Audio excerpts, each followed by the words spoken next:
How's it going there, YouTube? Well, we haven't had a shop video in about 60 days out here. Actually, quite a bit longer than that now. Had a few things going on behind the scenes that I'm not really going to talk about on YouTube because, well, I don't really want to. Anyway, yeah, we're out here in the shop tonight. I figured I'd get a video up for you guys. Got some stuff to do. You might notice a few things have moved around in here. I'll get to that in just a second. I do got to do an oil change on the S100. You will notice the 1828 is not in his regular spot because I finally stuck that big plow back there. But why don't I just turn you guys around and tell you what's going on? Alrighty, so like I said, you guys will probably notice things have moved around in here a little bit. Haven't done nothing with the 80 or the 99 in the last about 2.5 months. Haven't had time to be out here and whatnot. Got too much other stuff going on. 1828 gave it its first run of 2024 there on Saturday last week. Gave it 4 pulls on the crank and a little bit of choke. She started to rear it up. I do have a little drip at my brass tap on the side of my block. I need to reseal it. My little float tricks seem to be working okay, but I noticed at Cookstown last year, at Milton too, I think I might have washed some of it off, but at least at home in the shop it seems to work alright. It's kind of dark and cool in here, but that carburetor, it's an Ensign carburetor, but it always dried out in the summer heat, and it made the tractor hard to start. It done that ever since I've been around running it, but I think a new set of floats will solve that, and I need to get on that sooner rather than later, because it's kind of not a good thing to be pull starting a tractor at a show, because you never have to, never have to do that at home. Gonna do an oil change of this guy tonight. I've got 31.3 hours on it, if you guys can see that. The maintenance schedule says you're supposed to change oil every 50 hours or annually. This will be the 3rd season for the S100. I didn't do it last year, and of course I got it in 2022, so I should have done it last year in the springtime. I only had maybe 18, 19 hours on it, so I didn't really feel it was necessary to do, but I wanted to do it now. Pretty simple to do. I have a oil change kit here already. That's the drain plug, and then the filter I think is right beside it when you open the hood. I hope so. I'm up on the other side, really. Yeah, it's on the other side of this one. Sorry, I got confused with an older mower I had. Yeah, it's on this side, so no big deal. We'll get that done relatively quickly here. I think it takes about 1.5 liters of engine oil. Now those kits come with an air filter and a spark plug and all that jazz. So anyway, we'll deal with that at a later point in the video. The 1828, it needs an oil change too, but I'm having a heck of a time finding either S80 30 weight or 10W30 engine oil that's non-detergent. You cannot run a synthetic or a detergent motor oil in this vintage of a tractor because they have Babbitt bearings in the engine, and you can wipe that Babbitt out in a real hurry if you have a detergent motor oil in there. So I've heard, so I'm trying to look for some non-detergent stuff so that way we don't hurt anything. So it'll be the same with the 80 and the 99, it'll be the same thing. I got the plow in the shop here. I backed it in on Saturday. Like I said, I had the tractor out and took my son for a little boot around the block with a 1828, and I figured I had it out, I might as well just hook it up and back the plow in the shop. I was considering converting this to a 2-bottom so I could pull with the 1828, but I kind of hate to destroy something that was originally a 3-bottom. Well, maybe not destroy, but I mean modify. I'm kind of hesitant to do it now. I kind of want to keep it a 3-bottom, although I do not want to subject a 3-bottom to the 1828 because I know it won't do it. Well, not that it won't do it, just in the ground I'm likely going to be plowing on, it's hard clay, and I won't pull 3-bottoms there. 2 bottoms is more than enough for it. As a matter of fact, when this tractor was in its farming days at my great-grandfather's farm in Athens, they had a Massey Harris 312 plow, and they took 1 bottom off to pull the 1828. So, still kind of hemming and hawing about it. I mean, it's really not too hard to do. You got to take, I was going to separate this bracket here. Take this off. I really don't want to, but I might have to torch this back here. And of course your trailing wheel rather. I'm gonna come over to the other side. Actually, Oliver had another name for that. I don't remember what it is right now. Yeah, I'm probably gonna have to cut it right here and get rid of that extra piece. Of course, I'll take the coulter off. Then your trailing wheel bolts on back here on the second bottom. I also was told I think I have to cut this bar here and weld it back together. So I'm kind of hoping I don't, but I think I'm gonna have to, especially with this piece back here. Just really hate to modify something that's this nice and original. Of course, I think I showed you guys in the other video when I brought it home. You can still read Oliver's Super Radex on there. So this has NOS plow bottoms on it. For those of you that haven't seen the video. I did, however, notice that when I backed it in the shop, it needs to be adjusted, hopefully. There's either a bearing out or needs some adjusting in there, so that's not really a big deal. It just has to get on these things and do it. I do want to wash this 1820 at some point because, of course, I'll be grinding dust from the 80s on that. Now, my solution for my 80 back rims, I'm going to get some International W4 rims. I do have a lead on a set of those. I just need to go pick them up, and my axle housing for the other side. Otherwise, I haven't touched that, and I haven't touched the 99 either. Oh yeah, I was tinkering with this Super 88 Wheatland Standard Diesel. Sorry, Standard Diesel, not Wheatland, Standard Diesel. Just need to really just drill the fenders out and put the axle on and whatnot. Ready to go up on the shelf. I finally got that Oliver clock up on the wall there. It's given me by the same fella that I bought the plow from. And I got another subject I'm going to touch on with that in a second too. The trophy has to go back to Korth Antique Power here in the next week or so because their show's coming right up around the corner. And I wanted to give them a shout out and a thank you because they were kind enough to send me some posters for the upcoming show to hang in the shop. I'll let you guys have a look at that. I'm going to give these ones a OVT, of course. That's OVT's Thumpin' Pumpkin side check there. Go over and check OVT out on the YouTube. I do have one hanging up there on the shelf, or sorry, on the wall right now. So that's Saturday, June 22nd, Sunday, June 23rd. They pushed the show back. This year it's usually held on Father's Day weekend, but they decided to push it back this year.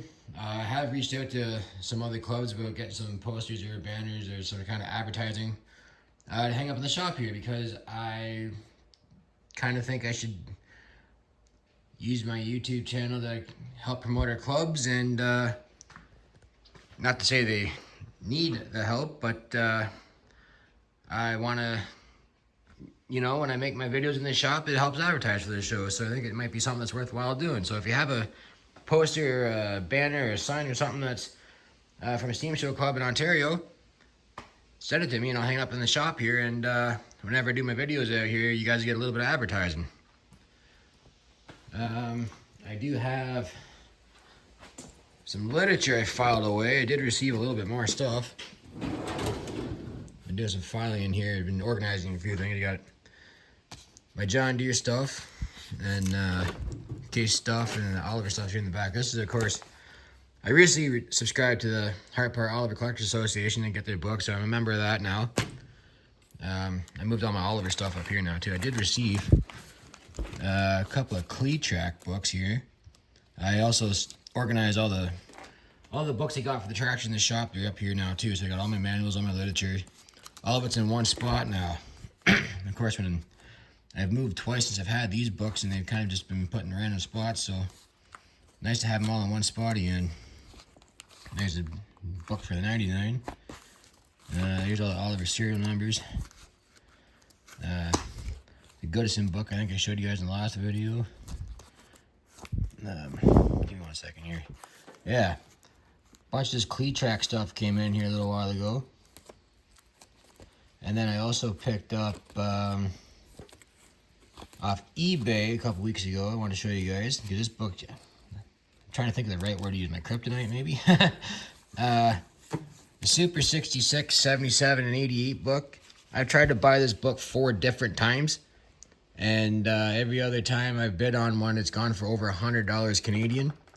I've managed to pick this up on eBay for, I think I paid 32 bucks for it. It's actually in really nice shape. And this one was printed in 54. I'm also looking for the Super 44 and a Super 99 with the Detroit Diesel brochures. If any of you guys have that in your collection, you'd be interested in selling. I'm interested in buying because I want to complete the Super Series lineup. And I got another project to show you guys I've been working on. I'm going to go outside for that. Of course, got some scrap ready to go in. Always looking for more of that stuff. You guys know me. I'm going to shut you off for a second. We'll go out to the front yard. Alrighty, so I cleaned this garden up a little bit in the week. I still got some more to do. This was, I had a big manto maple that I pulled out there on Saturday. Of course, you guys see the wife's garden.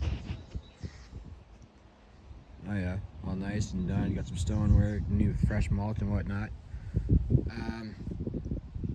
She is allowing me to do kind of what I want in here.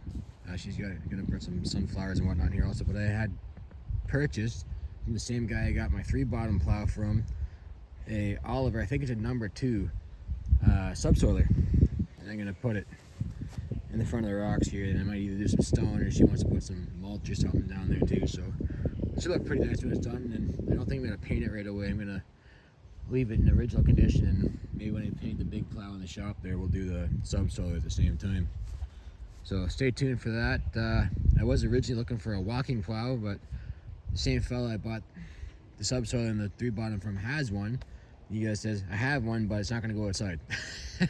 Anyway, that's understandable. I mean, I like to keep stuff nice and dry in the shop too. I'm kind of anal about keeping stuff outside, but the subsoiler is in original condition, so I think I'm going to put it in the front garden here, and I still might try to look for a walking plow. I'm looking for an Oliver or a cockshut, since that's what I have for tractors here at home, but it might be easier to find a cockshut one. And if it's a little bit weathered, then it's okay. I can maybe seal it up with some linseed oil, or I'll varnish it or something.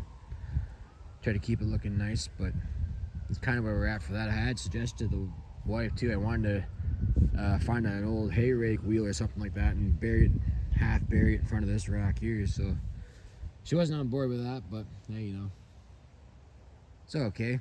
And we got a subsoiler to go in here anyway, so like I said, stay tuned for that, and it should look pretty good.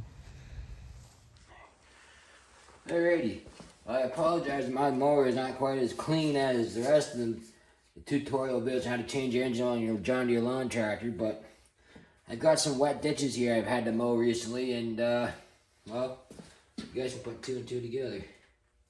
So to make it quite easy to do this, just pull this drain plug out. Just a little plastic thing, if you guys can see that. Little plastic thing, there's not even any threads or anything.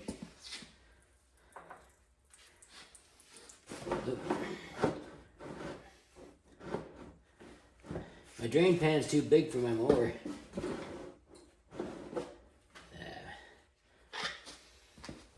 Make a big mess before, yeah, a little bit, whatever. Not the first time I spilled oil in the shop.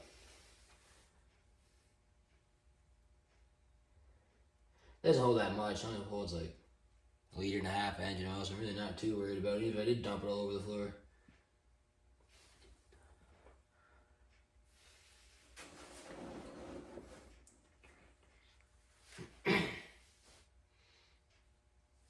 Anyway, let that drain out and come back to it, I guess.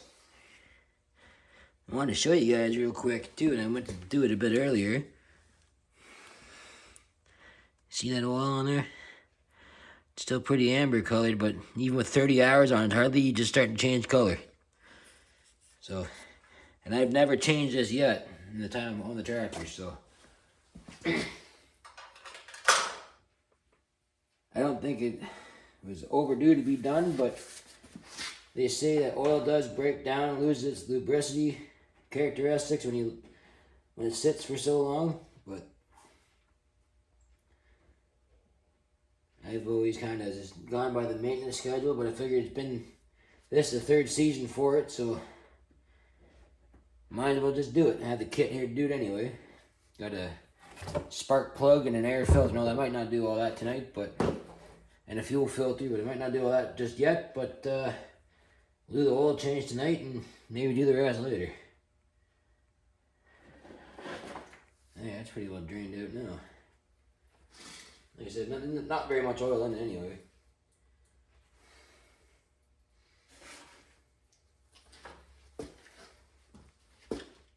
Now I'll give it a few more minutes, let it quit drying.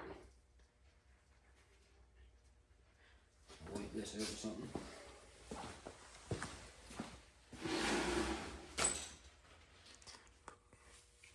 Alright, found a nice spot for you guys here. Now, for taking these filters off, these throwaway filters here with the kind of tin outside, I use these oil filter pliers. I've had these for a long time. I used to work for a Ford dealer as an oil change guy when I was a teenager, so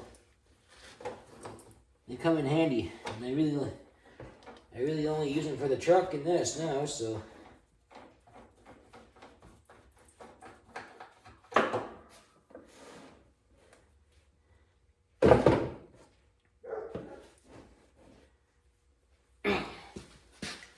Anyway, you have to find me a smaller bucket next time we do this. Thought I had one around here somewhere. Here's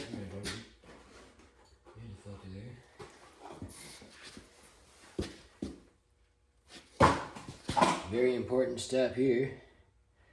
Make sure your old gasket came off. Put a little oil on that filter, on the gasket.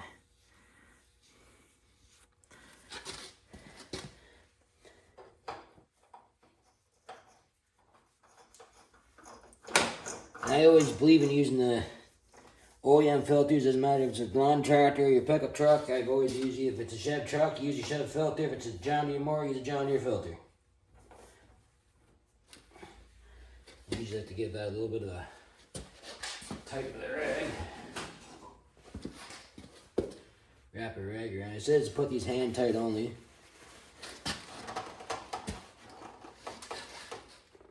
Alright. Yeah, I spilled a little bit more on the floor, but oh well. Make a comment if you feel you need to. Yeah, I'll dump that off.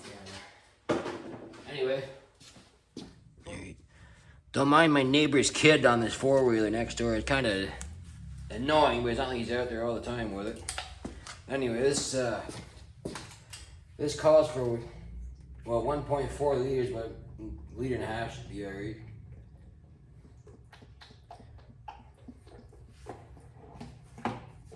Probably didn't need to use the funnel, but.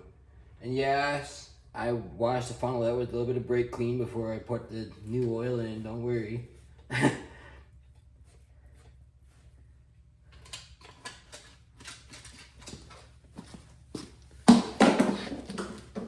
a lot of oil balls to get ready. I just did an oil change in my truck too there last week.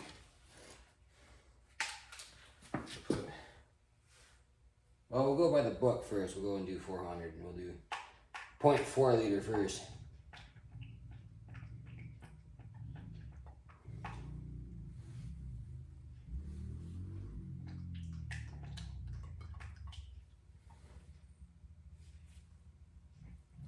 Put a little dab more in there. Alright.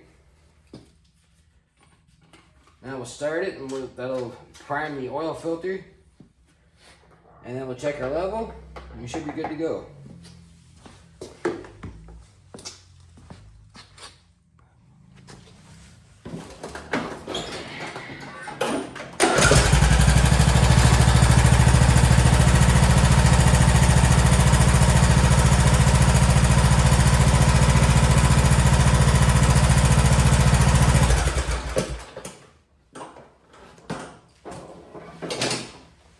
Let that settle for a few minutes, then we'll check our oil level.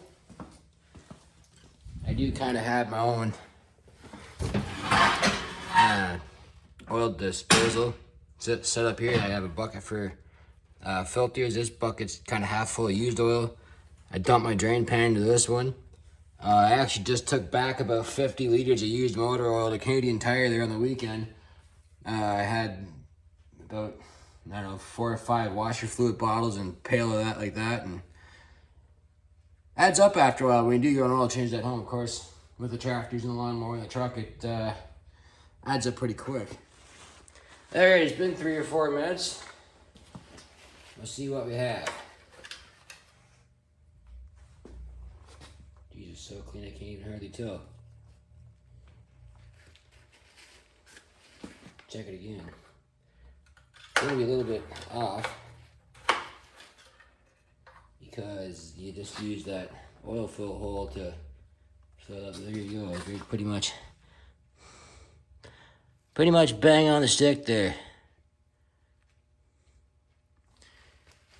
So clean you can't even tell.